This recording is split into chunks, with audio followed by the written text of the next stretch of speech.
Okay, Paddy, what's your full name and when were you born? My full name is John Heffernan. Because my grandfather was John.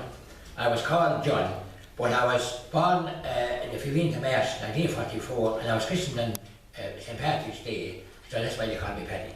So you were a little bit older than the survey that was done here in 1937. Okay, so John Patrick, just explain the Lord Mayor thing, Paddy, for a minute, will you please? Yeah, well, the Lord Mayor, they did up to the hall here, the local hall, and they wanted to collect money for it. And they came up with this the Lord Mayor idea. They had 5 candidates. I was representing the Pioneers, PTA, and whoever collected the most money went around with cards to the pounds, so much a line, and I collected the most money. So I was christened, I was appointed Lord Mayor. Yeah, I've seen photographs of you with the robe and the chain of office. Yeah. That was back in the 80s? 1980, yeah. 1980. So you'd be Lord Mayor. Would you say you're the longest serving Lord Mayor? And I would. And I don't think anyone's going to deprive me of it. Deprive you of it. I don't say what they're coming for it. Paddy, before I came to the school here, you were here to welcome the Australian ambassador, Brian Burke, one time. I was indeed. He came here to to unveil a plaque to the white boys in Balloch. In Balloch, yes. Yes. And this parish is twinned with Borroway in New South Wales. And I signed some kind of a what do you call it? A scroll. A scroll, yeah. Yes, I signed a scroll. And I was invited over to Borroway. And we went over there, I don't know what year it was. I was welcomed into it's a village, and they had a wool fest, which is kind of a big festival. A wool fest. A wool fest, okay, yeah. Yes. And so I stayed at. You see, you talked about my work. Opened unveiling the monuments, yeah. No, you see, the people involved at the time, they were Cochranes from Stew, one of them, you see, and there were wires from the Ballycamas. But I stayed at Cochranes. Okay, so these people, for their crimes of, I think, knocking an RIC barracks, were transported to Australia to serve their time in a penal colony, but they all settled together later on in the village or town of Borroway in Australia. Okay. And one of the, he was Dwyer. He owned so much land. He owned Gaylon Castle, which is a very famous place. Okay, Gaylon Castle. Gaylon Castle. In Borroway. Oh, Borroway, right. In New South Wales. I think some religious order have taken over now. Okay, so these men did well afterwards, even though they served their time and were transported as criminals. They did because New South Wales wasn't developed at all. Okay. Vast amount of land, they knew all about land and they developed it. Okay. And some of them over the wives and they married there and intermarried and so we kept going, people coming back, tracing their roots. Yes, tracing their roots. Paddy, let's get back to your life as a youth. As a child, do you remember any games that you might have played as young people? The biggest game was tea. Tea? That's when you just touch someone and you run around and this kind of stuff. Yeah, so you were caught, were you? Yeah, you were caught. Okay. And that kind of stuff. And I know the girls with their copies. The girls with their copy houses? Copy houses, yeah. Right. Copy houses, I know. And do you remember the school playground and what went on, what games you played there? The school, of course, I went to school, the old school, the old school here. The old school now is the hall. Yeah, the President Hall, that's yes. right. My mother, of course, taught here. She taught here she got 43 years teaching. 43 years? Yeah, I think from 1930 to she retired in 1973. Okay. So that's the time in one school, you see. That time, you were supposed to retire at 65, and she got 3 years of extension. Okay. So she was actually 68 when she retired. Right. And I went to school to my mother. I wouldn't recommend it. Was your mother cross? She was. Just severe, you know what I mean? And which was very well respected, you see. Corporal punishment didn't go out to the early 70s, Paddy. Oh, yeah. I know all about corporal punishment. You know, you just got, you got snapped in school, and you could basically on the backside of your own place, you know, and if you went home then, and if you said something happened in school, you get better at home as well. Okay. So you keep a mouth shut. Okay. So when you wasn't in school as well, you can't anything. So whereabouts are you living in your home place at Shranbar? Is that the place? You got your home place? Yes, I got my home place. My mother, you see, she bought a farm in Bishop's Wood. And my father married in there. He came from Dinnock actually, and he married in there. And she was teaching here in Clonoulty. She was driving over with a horse and trap from Bishop's Wood every day. There was a shed where you tied in the pony for the day. For the day. And this farm came up for sale. And it was near the school. There was a Simpsons, there were Protestants, owned it. Okay. A kind of an old farm at the time. You know, when there was a lot of men working there. And so my father bought it. And I have the copy that's where it's there actually, of the fair day in Turles. And I made 3,200 and something. Okay. That was 100 days. Do you remember as a young lad in school, was growing up on a farm, were times hard or what way were times? There were times were tough, you know, you had to work and that was that, like, you know what I mean? I made clothes by hand when I was 6 or 7 years of age. Okay. You just had to tune in, you know what I mean? Then you go to school, you know what I mean? You come home in the evening, there was plenty of work for you in the evening. It was very laboursome, you see. Yes. So, you had to save hay, there was no silage, and that was the main crop. And I remember, you know, cutting hay and then you cocking it. You might make small gas cocks. Yes. Save it, and you would look up in the sky the day after when it stay fine. Slow the cocks, then throw them all out by hand, and then the rain top it again. Oh. And you start again. So people put up with an awful lot of hassle. Farming has changed now. Oh, farming has changed drastically. Passing your place over now, you'd see lots of changes than when you were a young fella. The big sheds and machinery and... Oh yeah. Machinery, yeah. I remember when the tractor came out first, you know, we had a small farmers in 20 we got it first, you see. And the big question was, would it do damage to the land? Would it pack down the land? But it has come through now because the machinery is so big now, they have aerators. Where you go down and you dig up the ground, it kind of lets air down to the ground. Okay, so the weight of the tractor is... Yeah. Okay. So they were right, the old people weren't too far off. Okay. Paddy, you're from an agricultural background. Do you remember the local fairs? I do indeed. Our local fair was Turles. Turles. On a Tuesday. On a Tuesday. And first Tuesday of every month, was it? First Tuesday I went. Monday evening as well for heifers. You had heifers, and Tuesday for the animals. And I remember as a young lad, getting up at 2 o'clock in the morning, walking these animals along the road into Turles. You had to be there by 6 or 7 o'clock, you know, to get the best parts of the fair. You know what I mean? And there was a bus that time going from Kilkenny to Newry, and I was supposed to come home in the bus to go to school. Anyway, I remember for that I was enjoying this fair. So I remember going to a couple of fairs, and you just saw it in, you know, trying to judge. And would you have a bottom price that you have to get for your animals when someone came to buy them? You would. My father, he'd have to know, you know, what they're making. Yes. So I saw what other cattle are making. And the jobbers then, they'd meet on the road in, Yes. offering you money, trying to get them cheap before you get started with the fair. Okay. All this kind of stuff went on. Okay. You know, and So you wouldn't deal with the jobbers? that's initially, you get started square anyway, and then try and see what you could do, you know. Okay. And you try and sell if you The could. pubs and the shops Oh, would be yeah. full that day, Paddy, would they? Absolutely packed out. And you win and someone will buy you a drink, you know, you pay for the drink, and they give you the cock for a bottle. Now get you a pint and leave. Did you ever come across any chancers at the fair that tried to get stuff or tried to con you or? Oh, there were all chances. I mean, they were all trying to get something as cheap as possible. Yes. And you had spotters, what they called spotters. They'd be going around seeing what the cattle would be, you know, and this kind of stuff, and trying to make barrels. But they'd be in cool with the job. Okay. This kind of stuff. Oh, in Clonoulty itself, how have things changed, or how would you see things have changed over the years? Oh, so unbelievable changes. You know what I mean?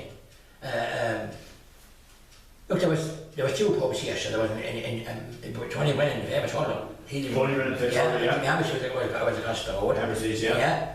Amish, now you were butcher shop and you're Northern shop. looking at the that's the post office. Yes. You know what I mean? I remember when the garage started over here, I say in the 60s, basket fighting, and a very big show, Yes. a very good show, you know. Of course, the creamery. Paddy, tell us all about the creamery, because that's something that's gone now. When they're 6 or 7 years of age, with the milk cow, women come in as well, neighbours, for making in the morning, making a deal. Trying to keep the milk cool was the biggest problem. You have to store it last thing at night and that kind of stuff. And then you go off to the horse and care after the creamery. And Clark King was unbelievable. Like, there were 60 suppliers there in my time. Anyway, I got to my job and I used to have a family at home to go to the creamery, you see. I went to an office over the creamery, there was always a good crack at the creamery, there was always a good atmosphere there, you know. In the morning? Yeah, and Heffernan, of course, my time, you know. Okay. Yeah. I'll tell you about Jim Hanna. Jim Hanna, yes, Jim Ryan Hanna. Yeah. He was some character, like, you know what I mean? And the cream manager, every suck meat was important, you know, and his taste of him, every suck meat, and he said, sweet and nut, you know, and it could be all. And I remember anyway, this one we took off the other children to see, and there was a dead cat. See, the cat to be go up in the children to lick the milk, dead cat. And Jim cat in the milk? In the milk. Jim caught him by the hind legs and held him up straight over the children. He says, well, I'll squeeze you, meat. To get every drop off it. That's the way the cat takes it. You wouldn't give away that at all. No, you would not. You would not. And so far, the whole creamy thing is very different now, Paddy. The whole creamy thing now, I mean, the white tanks. What's different now? There's no contact now at all. No contact, yes. The cream was brilliant. The postman came with his post, you know what I mean? Yeah. You got the butter from the shop. You got the butter from the creamery. Yeah. Buying home with you. And there was contact. Now, farming, you're on your own. Yes. You might be animal farm. Yes. You know. Okay. When you were a young fella, what kind of food did you eat? Oh, so the stable day was bacon and cabbage. Okay. Do you remember killing the pig? I do indeed. The ritual, you know what I mean? We all killed people killed it on Christmas, you see. And we had the stand. And you kill the pig today, cut him up tomorrow, and you salt it. All the sauce into all the pieces of bacon. We had bears in the kitchen for hunting with hooks, and you hang up the bacon. And just a bit flipping down the table when you'll be having your breakfast, you know what I mean? Yeah. And just smoking. So you had smoked bacon then, if there's a couple of months, maybe a month or two. Right. And you want meat, you just bring it on, grab a bit of it. And cut away. Perfect. And away you go. And vegetables, potatoes, did you grow your own? Oh, potatoes, and yeah, with potatoes, we used to grow beet. Beet was a sugar factory in Tullis, gave great employment, you know what I mean? Okay. I remember taking down to Wisconsin, the railway station in Wisconsin was a hive of activity. Yes. Where you put the meat into the wagons, and of course there was a railway station, and people went to matches now, 100 matches. They're unbelievable. Okay. All that finished. Okay. It was a big loss when it closed. Oh, a big loss when it closed. You know what I mean? Yeah. Everything was a loss, you see. You know. Yeah. Paddy. Clark Creamery closed then, of course. Clark Creamery. Yeah. And it was not. Not. Why was it not? Because they were not lucky then, and people hadn't tanks, they collected it for a couple. They needed the space. Yeah. Okay. Yeah. Do you remember any stories about the black and tans, particularly in this area? Well, the black and tans. See, my uncle was Pat McCormick, and he took part in the Salthill Big Ambush. Pat McCormick. Pat McCormick. You remember that? No? Yes. The Salthill Big Ambush. There was one. He didn't talk much about it now. You know, when I asked him anyway, very specifically, I remember when I did know it. He said that there were 6 of them behind this pier, you see, in Salthill Big. No? Yes. And there's 1,000 workers, and there are 2 policemen, and they showed us took the guns, and Sean Tracy said that my uncle said, go and pick up the guns. I said, well, I was only 18 years of age. As he walked out, they left the guns and went shooting. And Sean Tracy shot him on the spot. Opened up. Yeah. Okay. And you know, it's with jelly lights. They're jelly lights. Yes. They needed it for the blown barracks and stuff. Yes. They needed the jelly lights. Yes. Yeah. And that kind of story. Well, I don't hear that, of course, you know. They're not, of course, but the Keels in the Knock are very famous. The what? The Keels. The Keels, yeah. Were very involved in yeah. the movement. And they'd be related to Leisha, who I know Leisha married in there. Leisha, who taught here. Yes. Right. And Dan Breen then, you see, was my mother's as well. My mother was Breen, you see. So you have the Republican from a few sides, or the army men from a few sides. I have indeed, yeah. Are there any stories of fairies and pishogues, especially local superstitions? Oh, I do indeed. You know, when was it? First of May, the pishogues, they'd milk the cows, you know, and put a spin in them. Okay. I remember myself, I can't mention names, but with a neighbour anyway. And she came from and she was all pishogues. And we were tinning bees. Tinning bees. And we found eggs, rotten eggs, on the drills. Okay. And there was supposed to be a sure way of bad luck. Yeah, I've been bad luck, you know what I mean? And would you have come to the opinion that neighbour put those eggs in there to wish you bad luck? Yeah, precisely. Why would a person have done that? Try and bring it on themselves. That they go there in the morning at 5 o'clock and milk the cows in the field, come with get the cream in the milk, and transfer it to them. This is the idea, this is what they believed in. Oh, they actually believed that your good things will go to them? Yes. Oh, well. I didn't have a walk though, you know. Yeah, that's what naturally. I'll tell you the story now, you see. In the Bourne, whatever the name is now, there was a house inside it. What's that town's name? Is that Charleville, right? Charleville, in the name is, I know it's on Yeah, there was a house inside in there now, and Ryan Cates, Brian Cates? Yeah. Johnny, the mother was Maggie, came out from Glenlock, right? She was one of these shows one night, okay? And the son and daughter. And the daughter, anyway, I remember I was fencing my father one day, and the mother came out. And my father said, oh, your daughter, she's getting married. She was 19. Oh, that's right, she says. She made a very good match, she says. She went into her place now, she says, there's 2 big peels going in. Right? There's 13 cows and a white-head bull. A white-head bull? A white-head bull. 3 eyes, 2 reeks, and a cock. 3 what? Eyes of hay. Eyes of hay. 3 eyes, 2 reeks. Reeks, big eyes, yeah. And a cock. A cock. A cock of hay. Yeah. And the mum was 52 or 3 and they went to wonder about it. All right. So it didn't matter about the man who was living there. What was there was more important. Yeah, and she was good. Mrs. Downey just said, she's like the actually. Okay, Mrs. Downey used to teach here. Yeah. Okay. All right. So it was what they had rather than. Yeah, of course. Yeah. Okay. And a good match. So a good match. Nothing to do with the person. Nothing to do with the person, would not. Yeah. And I worked out. How would those matches would they have worked out? They would. What's it done? They hadn't great choices, had they? You know, you couldn't go home. Okay. You know what I mean? You went to bed and you lied. Okay, so did you go along with the first match that was made? Well, so they had no choice, had they? The father was the boss. They see, they worked on breathing, didn't they? Yeah. Yeah. They worked on breathing. Breathing. Yes. I'm always telling them about it, but they don't listen. Right. You know, that's how they matched them. In the same status kind of thing, you know, farm, and they walked the farm, of course. You know. Yes. How was it like? Yes. And all that kind of stuff. And what happened, of course, was they get the neighbours a bit of extra cattle, wouldn't they? Okay. They measured a heap of dung. See what you know what I mean? The bigger the dung, of course, the more cattle you had, wouldn't Okay. had your pump in the air. A pump in the air. Yeah, pump in the air. God. This kind of stuff, Yeah. you know. Was music important, Paddy, back then? Can you remember music being important, or as a young lad, would you have played music, or? I did. I used to play the button accordion now. Yeah. And I was going to with the Kieran McNamara. Kieran McNamara. Yeah, he's a father now of the man that used to on the late years. What's his name? Frank McNamara. Yeah, Yes. he was teaching music in Thurles.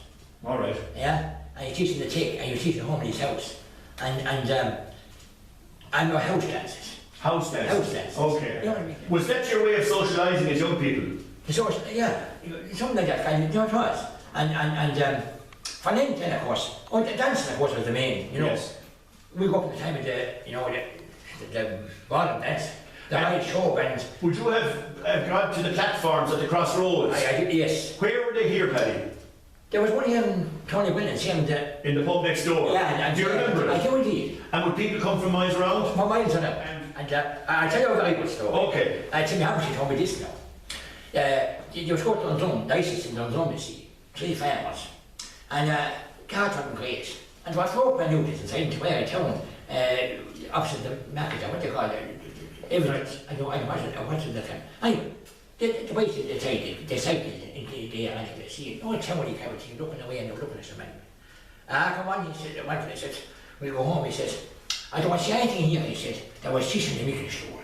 Is there nothing here that would cease on the milk store? So the tenants might have been better out here? Correct. Okay. You had to get room with the milk cows. Okay. That was the criteria. Very important. Very important. Okay. So he didn't find really well he cows. Today, your grandson, Jack, is going to school here. He's indeed, yes. You know what I mean? With long history, we had 6 children here. I think Alma started Well, yeah, Alma started, I was actually in 81. 1981. Yeah, I think Paddy finished was in 93 or something. 93. Something like that. Yeah. You know what I mean? You know? And our grandson Jackie started now. Yeah. But I'll tell you the history of this place, you know, and I'm going to the claim. I was going to claim one Monday morning after I had night out, and I saw this girl, you know, with hair. I'm out across the road and into the school. See, boy, she's excited with her eyes. So I couldn't wait for mother to come home and see, you know, who was in school today, what? Oh, she says, Mrs. Downey is a metallic from, she's Mary Ryan from Genock. See, oh, but I got to drive and try to go, and she was funny out, you see. And then, wait a minute, my wife today. Tell us that again. You met Mary Ryan here in the school. I was driving to the cream with a horse and carriage. Driving to the creamery, right? And she goes to the car. Yes. And she walked across the road. Right. Went to the schools. Yes. And asked her mother, who was in school today? I never saw like this before. Who is? Can you remember her? I remember walking across the road. And I said, who's the Mary Ryan? You know? I never said the Mary Ryan, you know. So that was funny home. So it was one Sunday or 2 Sundays afterwards. I wish I'd taken Thomas. You met her in Thurles. Thomas had a dance. Right. And I said that over. Yes. And she wasn't an easy nut to crack, you know. She was? She wasn't an easy nut to crack. She wasn't an easy nut to crack. This is my grandson, Jack here. Jack. Jack Heffernan, very short Do you know who this man is, Jack? Who is he? Who is he? Paddy. Paddy who? Paddy Heffernan. And he's your? Grandy. And so Paddy, the tradition is continuing here. You still have the you still have the relations. The Newbury connection is in there as well. But the Heffernan family started here again in the family, and it will probably continue and long may continue. And I was trying to farm and hopefully the fish will go on. You know what I mean? Yeah, you'd like the farming. Is it important that you the name Heffernan and the well, we're very important though. Mike with the first ball, so I system we call him Mike. Right. That day is gone now, was it? Yes. And so my father was Michael. So now Michael Heffernan is back in shop all right again. Michael Heffernan is back in shop. I would say that's very important. Right. They tell me I'm old fashioned, but Okay, you like that idea? I do, yes. Okay, okay. Well, is there any other memories or anything else of note that you'd like to tell us before we finish up? It's sad to see so many things, you know, we lost so much in there, you know, in the country. The country's been deluded, isn't it? Yes. And the last thing we lost now is to gather back. Yes. And yes. that's, you know, we're very lucky to have a post office. Yes. Hopefully we'll be able to hold on to it. Yes. Why is the post office important? Because you can, post letters, you can pay bills, you can do anything, and it's local. Yes. It's a meeting point. Something like the creamery you described earlier. Okay, there's advantages, you don't have to hassle, but you miss the social interest. Yes, yes.